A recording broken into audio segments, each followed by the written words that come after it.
Buenas tardes, grupo de Antiguo Testamento 1. Vamos a dar inicio a nuestra clase de esta semana. Como ya es costumbre, vamos a iniciar con una oración al Espíritu Santo. Ven, Espíritu Santo, llena los corazones de tus fieles y enciende en ellos el fuego de tu amor. Envía, Señor, tu Espíritu y todo será creado y se renovará la faz de la tierra. Oh Dios, que iluminaste los corazones de tus fieles con la luz del Espíritu Santo, haz que seamos dóciles a sus inspiraciones para que podamos apreciar el bien, recibir su consuelo en las penas, su fortaleza en los momentos difíciles y su entusiasmo para obrar el bien, por Cristo nuestro Señor, que siendo Dios vive y reina en unidad del Espíritu Santo y es Dios por los siglos de los siglos. Amén. Espíritu Santo, fuente de luz, ilumíname. Gloria al Padre, al Hijo y al Espíritu Santo, como era en un principio, ahora y siempre, por los siglos de los siglos. Amén. Bueno, pues como ya estamos recordando, estamos analizando el Pentateuco hasta ahorita. Hoy, con lo que vamos a terminar, me parece que terminamos de revisar lo que sería el Génesis y el Éxodo. Recuerdan que en los primeros temas lo primero que empezamos a ver fue el Éxodo y ahorita lo que estamos terminando de ver sería el Génesis. Entonces, más adelante, en la clase que sigue, vamos a ver Levítico, Números y Deuteronomio. Pero bueno, no nos adelantamos, empezamos. Quedó inconcluso el tema de la clase pasada, porque bueno, ya no nos dio tiempo a terminarlo, ¿verdad? Estábamos mirando cómo estábamos haciendo un análisis como que un poquito más detallado de los versículos, sobre todo de lo que es el suceso fundante de Israel, ¿verdad?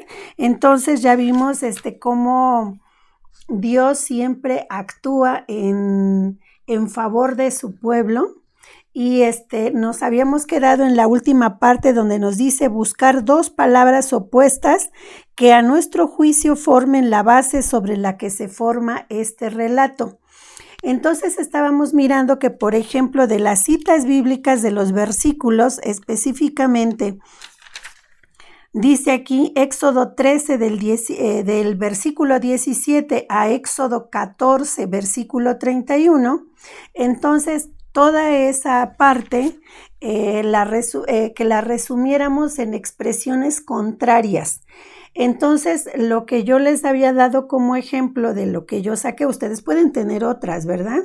Pero las que yo estaba poniendo es que en toda esta parte, en toda esta cita, se pone de manifiesta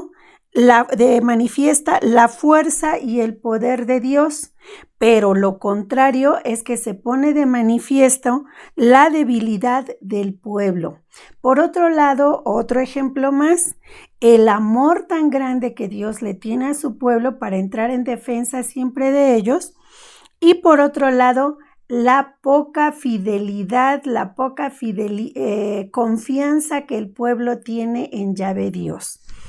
Bueno, entonces ahora nos faltaba la actividad punto 4.1, que está en la página 27, ahí donde nos dice, inciso A, el paso del mar. Inciso C, que viene siendo la tradición sacerdotal. Y nos hace unas preguntas ahí. Dice, esto nuevamente decimos que es de Éxodo 13, 17 a 14, 31.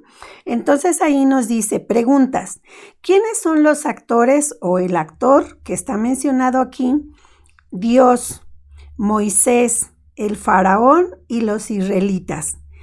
¿Qué es lo que hacen? Dice, fíjense, Dios le da instrucciones a Moisés. Moisés ejecuta las instrucciones de Dios. El faraón endurecido persigue a los israelitas, ¿sí? Y los israelitas obedecen a Moisés en relación con los mandatos que le da Dios. Entonces ya vimos las acciones y los personajes que intervienen. ¿Qué es lo que buscan con todo esto que estamos comentando? Dice, ¿qué es lo que quiere Dios? Dios quiere salvar a su pueblo. ¿Qué es lo que quiere Moisés? Quiere liberar al pueblo bajo las instrucciones de Dios. ¿Qué es lo que quiere el faraón? Regresar a los israelitas para esclavizarlos otra vez. ¿Y qué es lo que quieren los israelitas? Escapar. Quieren dejar de ser esclavos. Dice, ahora señalemos expresiones que se repiten sin cesar. En el versículo 4 y el versículo 17 a 18 se repiten continuamente. Y en el versículo 16 y versículo del 21 al 22 también se repiten las mismas expresiones. En el versículo 16 y el versículo 22, versículo 29, también se repiten las expresiones. Si no nos queda claro, vamos a ver, en este caso dice Éxodo 13 del 17, Éxodo 13, 17. Dice en el versículo 4, nos dice acá, versículo 13, 17, oh por Dios, versículo 13, 17 al 14, 31, aquí está. Nos dice acá que el versículo 4 nos dice lo mismo que el versículo 17 al 18 y se repiten. Entonces, lo mismo que nos dice en el versículo 4, aquí como me voy yendo,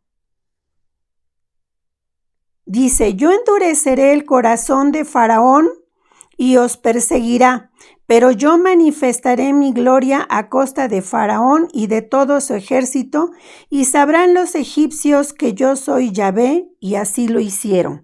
Bueno, y ahora si nos vamos al versículo 17, 18, dice, otra vez vean cómo dice, que yo voy a endurecer el corazón de los egipcios para que los persigan y me cubriré de gloria a costa de Faraón y de todo su ejército, de sus carros y de los guerreros de los carros. Todo esto, bueno, a lo mejor no les marqué bien. Estamos hablando del capítulo 14, versículo 4 y versículo 17 a 18. Aquí le voy a poner capítulo 14. Entonces ya se los leí y ya vieron que se repiten, las expresiones se vuelven a repetir. ¿Por qué creen ustedes que se repiten? Pues porque estamos hablando de que se conjuntaron varias tradiciones, entonces cada tradición podía tener el mismo relato con diferentes expresiones, pero finalmente era el mismo relato. Entonces por eso a veces nosotros vemos que está como muy repetido, pero no es que hayan estado repitiendo sin sentido, sino que al unir Esdras varias tradiciones, varias fuentes, pues entonces se tiene que respetar al pie de la letra lo que está escrito y por eso tenemos como si estuviesen repitiendo. Luego nos dice en el versículo 16, veamos lo que nos dice, por ejemplo, es el último ejemplo que les doy, dice, y tú alza tu cayado, extiende tu mano sobre el mar y divídelo para que los israelitas entren en medio del mar a pie enjuto. Eso nos dice en el versículo 16. Y si nos vamos ahora al versículo 21-22, nos dice acá, Moisés extendió su mano sobre el mar y Yahvé hizo soplar durante toda la noche un fuerte viento del este que secó el mar y se dividieron las aguas. Entonces ya vieron que nos está narrando el mismo suceso, nada más que con palabras un poquito diferentes. Todo esto está en el capítulo 14, ¿sí? Uno más. En el versículo 16 que ya les leí, donde nos dice, levanta tu mano que se abre el mar para que pasen los israelitas a pie enjuto. Y luego veamos lo que nos dice en el versículo 29. Mas los israelitas pasaron a pie enjuto por en medio del mar mientras las aguas hacían murallas a derecha e izquierda. Entonces volvemos aparentemente a una repetición, aunque con palabras un poquito diferentes. Vuelvo a insistir, están en el capítulo 14, versículo 4, 17, 18, 21, 22 y 29. Luego nos dice, características de la tradición sacerdotal. Esto ya es, nos dice acá que escribamos más o menos cuáles son las características de la tradición sacerdotal. Entonces, la tradición sacerdotal, entre otras más que vamos a ver más adelante, aquí nos dice que indican una orden, describen una ejecución, o sea, una acción, algo que van a ejecutar. Entonces, eso es lo que describe la tradición sacerdotal. Luego nos dice, en la actividad punto 7, que ya es para concluir el tema, en la página 33 hay 3 preguntas que dicen, ¿qué significa para mí un Dios guerrero? Dice, que lucha por los que ama. ¿Qué significa para mí un Dios guía? Que va adelante guiando en lo que debo de hacer y por dónde ir. ¿Por qué les estoy hablando en primera persona? O sea, es dónde debo de ir, qué es lo que debo de hacer, porque recuerden que estas son, dice, respuesta personal y comunitaria. Vuelvo a hacer hincapié que ustedes pueden tener a lo mejor respuestas un poquito diferentes, porque estas son un tanto subjetivas de acuerdo a la manera de pensar y de cada uno, pero sí deben de estar enfocadas a lo mismo porque están relacionados con todo lo que acabamos de leer. Pregunta 3 y última, ¿qué significa para mí temor de Dios? Pues para mí es que debo respetar a Dios y no desear ofenderlo jamás. ¿Se recuerdan ustedes que hay continuamente encontramos expresiones que es bueno tener temor de Dios? Pero les comentaba, creo que en la clase pasada, que no se refiere precisamente a que yo le tenga así como miedo a Dios. No es ese temor de Dios. Dentro de los dones del Espíritu Santo está el don de temor de Dios, pero no es para tenerle miedo, sino es para desear no ofenderlo. ¿Sí? Eso es considerarlo tan santo, tan bueno, tan merecedor de todo lo mejor que podamos tener nosotros, que entonces no podemos desear, tenemos que pensar en no ofenderlo porque tenemos temor de Dios, porque consideramos que no se lo merece. Ese es el concepto que debemos de tener de temor de Dios, no de miedo, de respeto, de amor, porque se lo merece, ¿sí?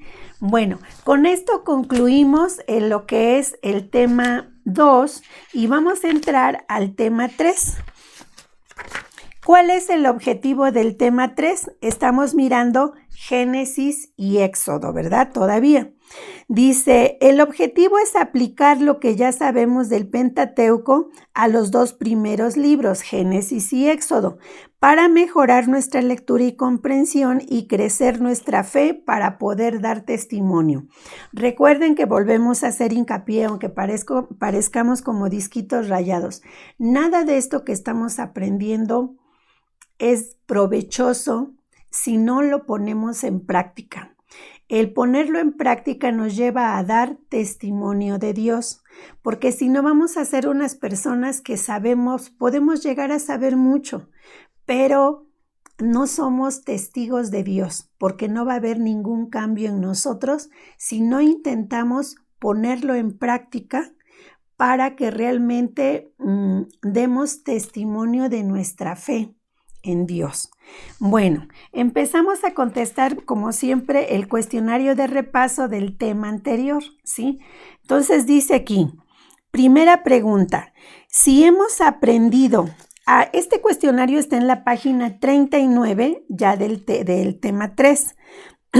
Si hemos aprendido ya que la Biblia se escribió desde su inicio hasta como la conocemos hoy en varios pasos, porque ya vimos que no es que alguien se puso Aunque se le ha atribuido el Pentateuco a Moisés, ya vimos que realmente no es que él se haya puesto a escribirlo, ¿verdad?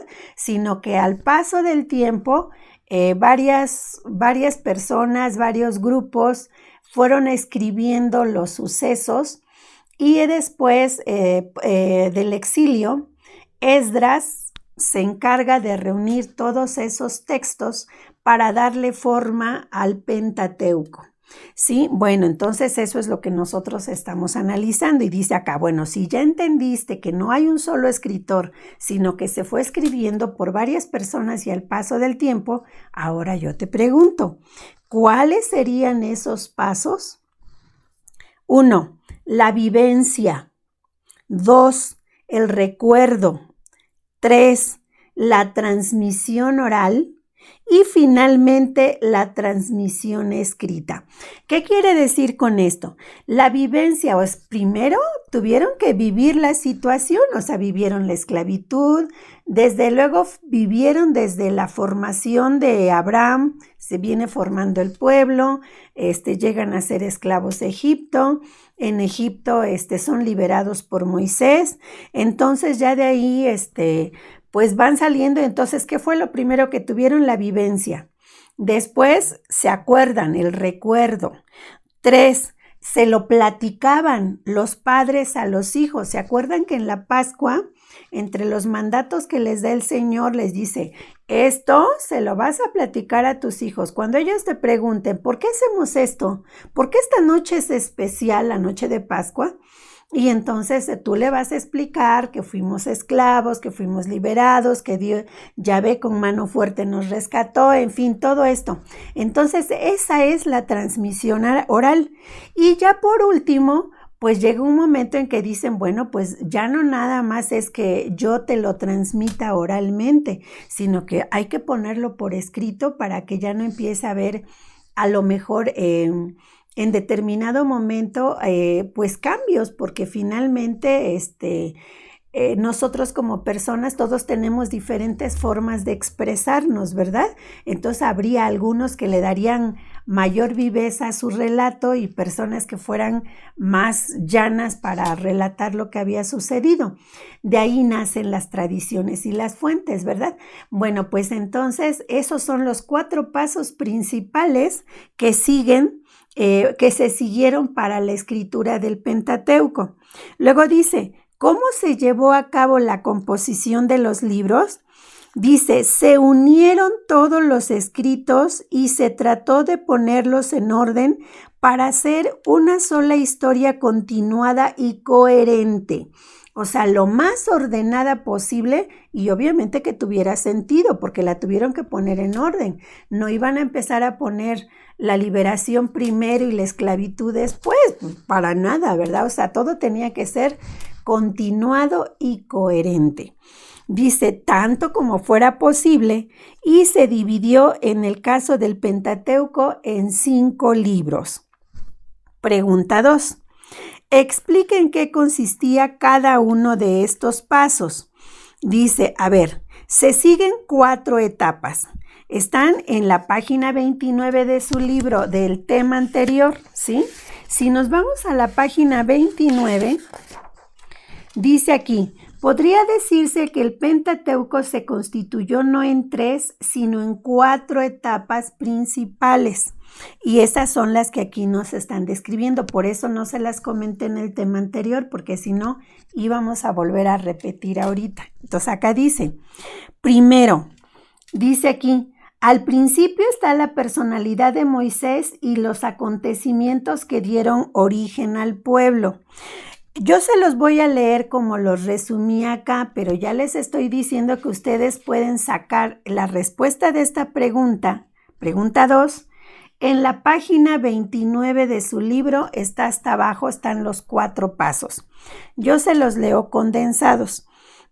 Primero, la personalidad de Moisés y los orígenes del pueblo. Segundo, mediación de los acontecimientos, celebración del culto, ajustes, cambios de vida, otras culturas y religiones, relatos, discursos, leyes, formas cultuales, etc. Y luego dice, tercero, se unen todos estos textos y se hace una síntesis. Y cuarto, se fusionan con otras tradiciones y así nace el Pentateuco. Ustedes lo tienen a lo mejor mucho más detallado acá como está en su libro, pero si no, resumido es esto. Esas son las 4 etapas o los 4 pasos que siguen para la formación del Pentateuco. Bueno, seguimos. Pregunta 3. ¿Cuántas son las fuentes y qué nombre se da a estos según lo estudiado por los investigadores hasta hoy? Dice, son 4 fuentes, ya las comentamos desde anteriormente: yavista, eloísta, sacerdotal y deuteronomista. 4. Según la hipótesis más actualizada, ¿qué designación y sigla corresponde a dichas fuentes? Ya habíamos comentado, inclusive en la clase anterior hasta les decía que prácticamente, salvo la sacerdotal, todas las demás tienen la primera letra del nombre, ¿verdad? Yavista, con la J. De la eloísta, con la E. La deuteronomista, con la D de dedo. Y la sacerdotal con la P de Priester, porque viene de origen alemán. La palabra sacerdote se dice Priester, entonces por esa razón se le pone P. Dice, ¿cuál es el texto del acontecimiento? Pregunta 5. ¿Cuál es el texto del acontecimiento fundante de Israel y por qué es tan importante? Bueno, primero marquemos la cita. La cita donde está el acontecimiento fundante de Israel está en Éxodo 12, desde el versículo 1 hasta el capítulo 15, versículo 21. Entonces, ¿cuáles son las perícopas que forman toda esta cita bíblica que comprende todo el suceso o el acontecimiento fundante de Israel? Nos dice la Pascua, la fiesta de los ácimos, prescripciones sobre la Pascua, la 10ª plaga, muerte de los primogénitos, despojo de los egipcios, salida de los israelitas, normas sobre la Pascua, los primogénitos, los ácimos, de nuevo los primogénitos, la partida, de Etam al mar de Suf, los egipcios persiguen a Israel, paso del mar y el canto triunfal. Todas estas citas que vienen siendo, ahorita les digo, son 1, 2, 3, 4, 5, 6, 7, 8, 9, 10, 11, 12, 13, 14. Son 15 perícopas las que van a formar el acontecimiento fundante de Israel, ¿sí? Entonces dice, ¿y por qué es importante? Vamos, ¿por qué sería importante que conozcamos esto? Porque el acontecimiento es para hacer el memorial de liberación por parte de Dios a su pueblo, para que hagamos memoria, para que no lo olvidemos. Cómo Yahvé con brazo fuerte libera a su pueblo. Dios es fiel al pueblo que se ha elegido y el pueblo es el que regularmente es infiel. Bueno, entonces ahora nos dice aquí, dice, hemos reafirmado nuestros conocimientos sobre la composición del Pentateuco y sobre los géneros literarios más importantes, porque ustedes recuerdan que en el tema anterior vimos los géneros literarios que más se utilizan en el Pentateuco, que dijimos que pues está el narrativo, está el epopéyico, está el ¿cuáles eran los otros? El de mandato, litúrgico, o sea, son los que más se ocupan ahí, ¿verdad? Entonces, pues aquí seguimos analizándolos. Ahora nos vamos a la página 40 y ahí tiene una actividad como de costumbre en 5 equipos que vamos a tener que ver. Porque ustedes pensarían, ¿por qué no vemos nada más lo de un equipo? porque si ustedes se dan cuenta, cuando hacemos esta actividad de los 5 equipos completos, estamos abarcando todo el tema que estamos mirando. Y si nada más contestamos una parte, entonces pues como que quedaría incompleto nuestro tema, porque nada más estaríamos mirando lo que en teoría vería un equipo, que si estuviéramos presenciales, los 5 equipos tendrían que aportar la parte del equipo que les tocaría y entonces tendríamos el panorama completo. Pero pues dadas las circunstancias tenemos que trabajar con lo que tenemos y entonces tenemos que trabajar un poquito más haciendo los 5 equipos, ¿sí? Bueno, empezamos a ver, dice aquí, el primer equipo va a ver Génesis, básicamente me equivoqué hace ratito y les decía que habíamos visto ya Génesis y Éxodo, no. En el capítulo 1 y 2 vimos, vimos Éxodo y ahorita en el capítulo 3 vamos a ahondar un poquito más en Génesis porque vimos en el anterior Éxodo. El Éxodo, porque vimos el acontecimiento fundante de Israel como muy al detalle y eso está en Éxodo. Entonces ahorita vamos a detallar más lo que es Génesis. Dice, en Génesis 1, del versículo 1 al capítulo 2, versículo 4a, vamos a ver el primer relato de la creación. ¿Por qué vamos a ver esto? Porque en Génesis es donde como que están más detalladas o se nota con mayor claridad las fuentes, las diferentes fuentes y tradiciones. Entonces, por eso vamos a entrar al Génesis. ¿Por qué decimos que es el primer relato de la creación? Porque si ustedes se van, si vemos nosotros en nuestra Biblia y nos fuéramos a donde empieza Génesis, ¿cómo empieza? En el principio creó Dios los cielos y la tierra. La tierra era caos y confusión y oscuridad por encima del abismo, y un viento de Dios aleteaba por encima de las aguas. Dice, primer relato de la creación. O sea, este es el primero que encontramos en Génesis. Más adelante vamos a ver ahorita que hay otro relato de la creación y ahí vamos a ver claramente cómo uno es de una fuente y el otro es de otra. Y vamos a ver las diferencias tan grandes que hay, ¿verdad? Aunque nos digan exactamente lo mismo. Ahora, habiendo leído esto que dice Génesis 1 al 2, 4a, yo quiero que ustedes, espero que ya lo hayan leído en su hogar, para que del 2 al 4a nos estamos, vamos a abarcar hasta, fíjense, las perícopas que vamos a leer, les voy a dar nomás los títulos para que recuerden. Primer relato de la creación. Luego nos va a hablar la prueba de la libertad del paraíso. Después la caída. Y por último, Caín y Abel. Y ya hasta ahí, dice aquí hasta el capítulo. Ay, perdón, me estoy yendo muy largo. No, nada más hasta la prueba de la libertad. Antes de la prueba de la libertad, el paraíso. Nada más es primer relato de la creación y prueba de la libertad, el paraíso. Antes de ahí, terminamos. Entonces nos dice acá, ¿qué personajes y acciones? ¿Cuáles son los personajes y las acciones de esta perícopa del primer relato de la creación?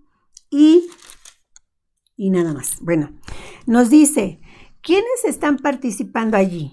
La Trinidad. Porque recordemos que ya nosotros que hemos avanzado un poquito más en el estudio de la Biblia, ya sabemos que la Trinidad ha estado presente desde la eternidad, desde siempre, ¿verdad? Porque por eso aquí habla en plural, en todos los casos. Hagamos,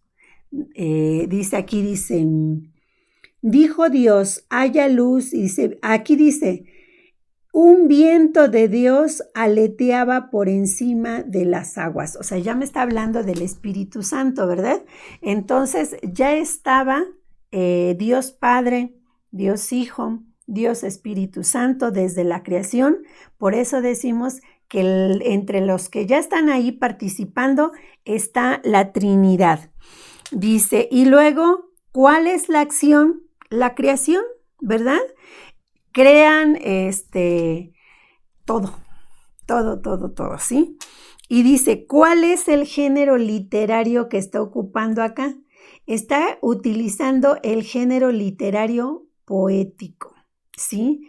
Porque nos habla así como muy bonito, o sea, como que nos dice, un viento de Dios aleteaba por encima de las aguas. Dijo Dios, haya luz y hubo luz. Vio Dios que la luz estaba bien y apartó Dios la luz de la oscuridad y llamó Dios a la luz día y a la oscuridad la llamó noche y atardeció y amaneció día primero. Entonces ya vieron que nos lo hace así como muy bonito, como muy poético, ¿verdad? Y además narrativo, porque nos está narrando cómo se fueron sucediendo las cosas, ¿verdad? Cómo fue haciendo la creación Dios. Entonces tiene dos géneros acá, narrativo y poético. Luego nos dice, ¿qué tradición es esta? Aquí les aviso, si van ustedes a su libro página 41, aquí se van a hallar toda, de la página 41 a la 51, se van a encontrar toda la descripción de los libros que nos faltan, pero básicamente está Génesis, de todo el Génesis, para el Éxodo, o sea, de todo el Pentateuco, ahí ya viene toda la descripción de lo que es la tradición yavista, eloísta y sacerdotal, que están básicamente en estos textos. La deuteronomista está exclusivamente en el Deuteronomio. Todo lo demás, las otras tres fuentes son las que están distribuidas o están a todo lo largo de lo que son los otros 4 libros del Pentateuco. Entonces, el género, la fuente yavista, eloísta y sacerdotal están acá bien descritas desde los capítulos y versículos, qué es lo que tienen. Entonces, si ustedes buscan acá en Génesis, el capítulo, esto que es 1.1, del 1.1 al 2.4, capítulo 1, ya vieron que dice acá del 1 al 31, dice del capítulo 1 al versículo 31, es sacerdotal. Vean ustedes que en la columna última, donde está la P de sacerdotal, eso es lo que tiene la fuente de Génesis capítulo 1 hasta el versículo 31. Ya luego vendría el capítulo 2 que dice del 4b, o sea que del 4b, ahí ya nos está hablando de que ya es el género, la fuente yavista. Pero bueno, entonces con esto ustedes se pueden ir ayudando para ir identificando. Cuando veamos ahorita cuáles son las características de estas fuentes, les va a quedar más claro todavía. Entonces quedamos que esta es tradición sacerdotal. Dice, ¿cuántas veces? O sea, aquí nos pregunta, ¿cuántas veces aparece palabra de Dios? O puede ser, algunas Biblias ponen palabra de Dios, otras dicen dijo Dios. Dice, hay que evocar, ¿y qué nos evoca este número? ¿Qué quiere decir? Que en todo este texto que nos está mencionando acá, Génesis 1.1 a 2.4a, ¿cuántas veces dijo Dios? ¿Cuántas veces aparece dijo Dios? Yo las conté y aparece 10 veces. Ustedes pueden contarlas también en su Biblia. Independientemente de que diga a lo mejor palabra de Dios o dijo Dios, o puede decir y Dios dijo. O sea, finalmente es una palabra que repite constantemente. Yo la encontré 10 veces en este texto. ¿Y qué es lo que evoca? los 10 mandamientos, ¿verdad? Para mí inmediatamente dijo 10 y yo dije los 10 mandamientos. ¿Sí? Pregunta 5. ¿Por qué 6 días de acciones de Dios y 1 de descanso? Porque en toda esta pericopa nos habla de que Dios hace la creación en 6 días. Eso es de la catequesis de catecismo primario, ¿verdad? Entonces, sabemos que hace la creación en 6 días. Y dice, ¿y por qué nada más en 6 días y descansa el séptimo? Aquí nos dice, porque santifica el séptimo día al término de la creación. Ese es el día del Señor. Por eso es que los judíos, ellos consideran el Sabbat o el sábado como el día santo, porque ese es el día que Dios descansa después de la creación. Ya después, al paso en el Nuevo Testamento, la agrupación de los cristianos seguidores de Cristo, de Jesús, cambian el día del sábado para el día domingo, porque el suceso más importante en nuestra fe es la resurrección de Jesucristo. Entonces esa es el día domingo, después de su pasión, el día sábado, ¿verdad? Perdón, el día viernes. Viernes, sábado y domingo. Resucita el tercer día y al ser ese el día más importante, entonces el grupo de los apóstoles transfieren el día de celebración importante para empezar a delimitar lo que eran la fe judaica con la fe cristiana en este caso, porque nosotros finalmente recordemos que somos cristianos, aunque nos hayamos dejado robar el nombre, ¿verdad? Nosotros somos cristianos católicos, apostólicos, romanos, ¿verdad? Bueno, entonces seguimos. Dice, ¿qué significa el hombre a imagen de Dios y en pareja? Pues a imagen de Dios, fíjense que en el Catecismo de la Iglesia Católica también nos habla de que Dios, al insuflar vida en nosotros, al darnos un alma, nos da algo que a los niños de la catequesis les enseñan, algo así como dicen, recibiste la vic. ¿Qué quiere decir? Que es como un acróstico, la vid, que te da libertad, L, amor, la A, ¿sí? B, bondad, ¿sí? I, inteligencia, C, caridad, ¿sí? Es amor, pero un amor divino, ¿sí? Entonces, ya vieron, eso es lo que significa la vic, que eso es lo que recibimos. Aquí, en este caso, nos está hablando de que el hombre es a imagen de Dios. Esas características de esa expresión de la vic que enseñan en la catequesis, se está refiriendo que esas son las cosas que nos hacen semejantes a Dios. O sea que ya les tenemos que enseñar a los niños que no somos semejantes a Dios en que pensemos que Dios tiene ojos, nariz, boca, oídos, manos, como nosotros. Es la imagen humana que nosotros le hemos dado a Dios, pero recordemos que Dios es espíritu. Entonces, ¿en qué somos semejantes a Dios? Somos semejantes en que tenemos libertad igual que Dios. Sabemos amar igual que Dios. ¿Sí? Somos los únicos que podemos amar, porque los animalitos y todos, aunque digamos, ay, es que mi perrito me quiere mucho o mi gatito me quiere mucho, no, ellos se guían por el instinto, no es que tengan el sentimiento del amor. Solo los seres humanos tenemos ese don, esa gracia de sentir amor, ¿sí? Entonces es una de las cosas en las que somos semejantes a Dios. Somos inteligentes, somos libres, tenemos amor, tenemos caridad, o sea, es lo que en teología podemos decir es el tener a Dios escrito en nuestro corazón, ¿sí? Entonces el sentir esa necesidad de búsqueda de Dios. Entonces, todo esto es lo que nos hace semejantes a Dios.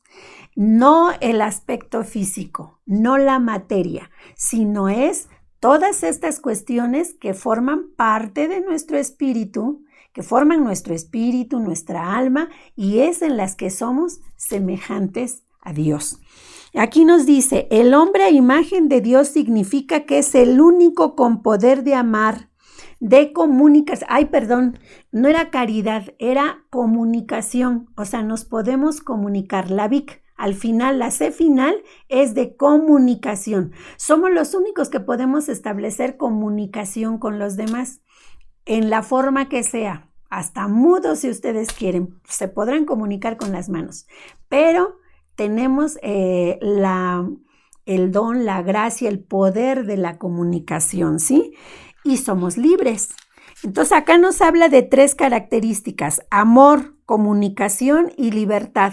Y en el caso de la catequesis, pues nos hablan inclusive de la inteligencia y de la bondad, porque somos posibles de ser bondadosos con los demás, que a veces sean dones o gracias que no ponemos a trabajar o que no las hacemos crecer en nosotros, ¿verdad? Porque a veces no hacemos crecer los dones del Espíritu Santo, pero todo eso es lo que nos hace semejantes a Dios. Eso luego dice, y ahora nos pregunta, ¿y qué significa en pareja? Pues dice, en pareja que santifica la dualidad sexual entre el hombre y la mujer. ¿Sí? Sí, santifica, o sea, somos los únicos que al vernos dado esa gracia del amor que podemos sentir, porque como les decía, ningún otro ser vivo siente amor más que nosotros los seres humanos, entonces santifica la unión entre hombre y mujer, la relación entre hombre y mujer es la única la única religión en donde el amor es santificado, y no solamente santificado porque lo digamos, sino porque inclusive hay un sacramento en donde está santificado el amor entre hombre y mujer. Eso es a lo que se refiere, dice, y en pareja, ¿sí?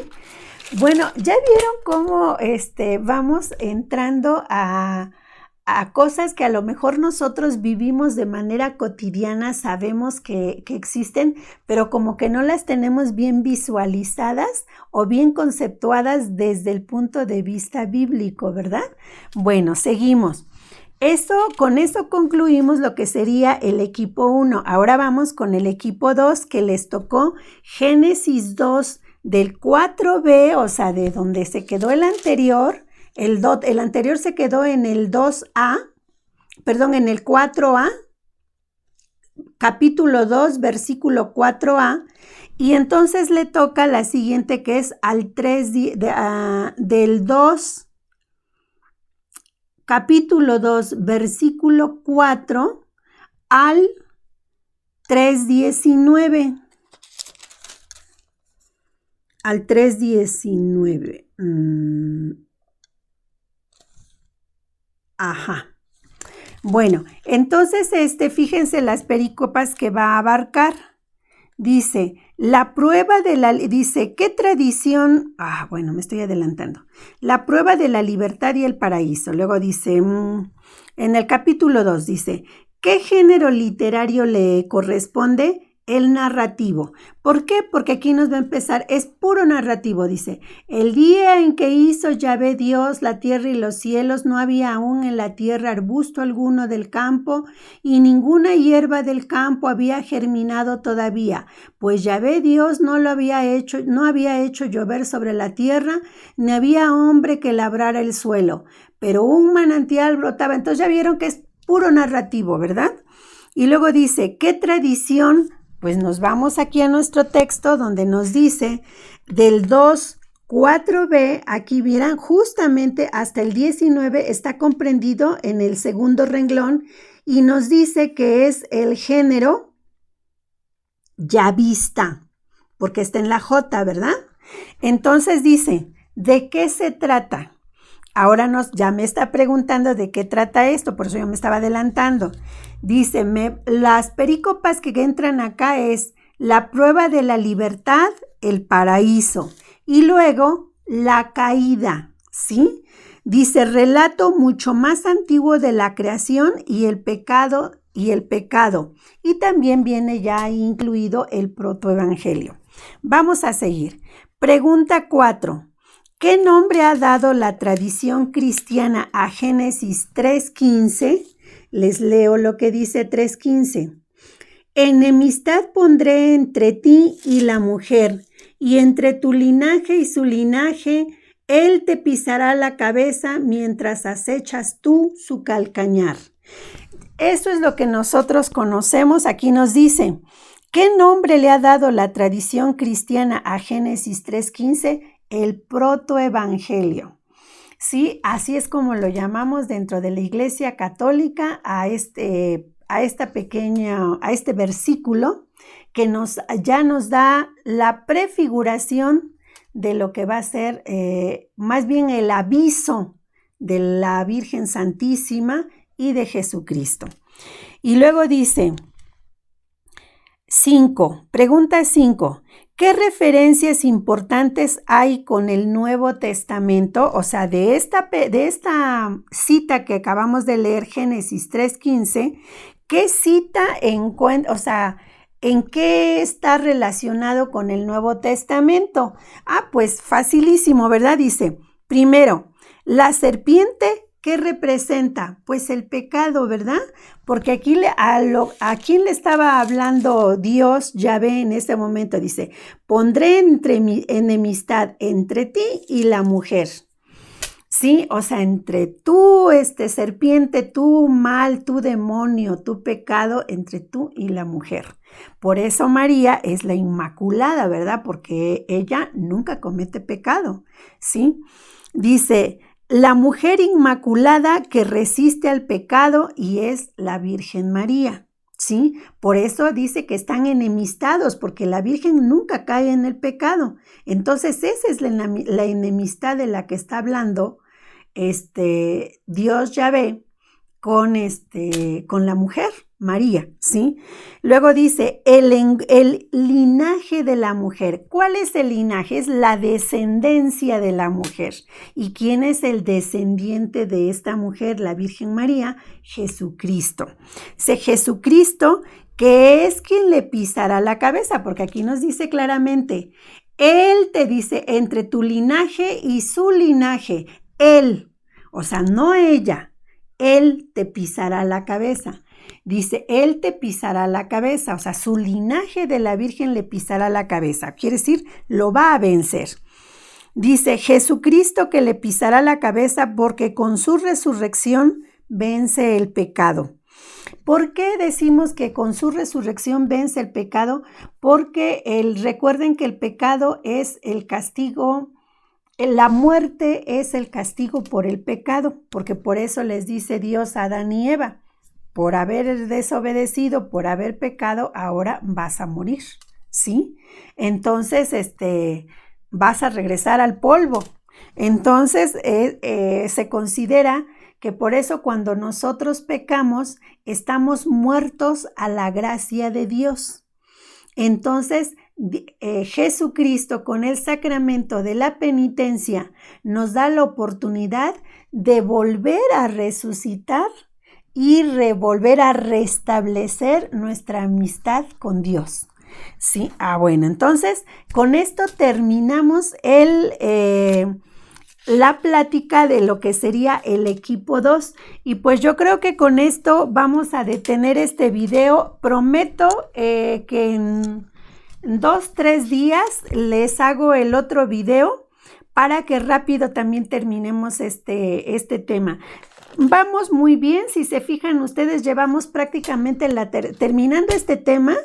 Tenemos casi la tercera parte del libro y estamos culminando el primer mes de nuestro periodo de curso. Entonces no se angustien, aunque sientan que es mucho, vamos en tiempo, ¿sí? Bueno, pues nos despedimos con una oración a la Virgen Santísima. Espero que les esté gustando. Esto estamos aprendiendo porque yo voy aprendiendo con ustedes y a mí me encanta todo lo que es el Antiguo Testamento, ¿sí? Vamos a despedirnos a la oración con una oración a la Virgen Santísima. Contigo voy, Virgen pura, y en tu poder voy confiada, pues yendo de ti amparada mi alma volverá segura. Dulce Madre, no te alejes, tu vista de mí no apartes, ven conmigo a todas partes y nunca solo nos dejes. Ya que nos proteges tanto como verdadera Madre, haz que nos bendiga el Padre, el Hijo y el Espíritu Santo. Amén. Que tengan excelentes días y nos estamos mirando en la próxima clase.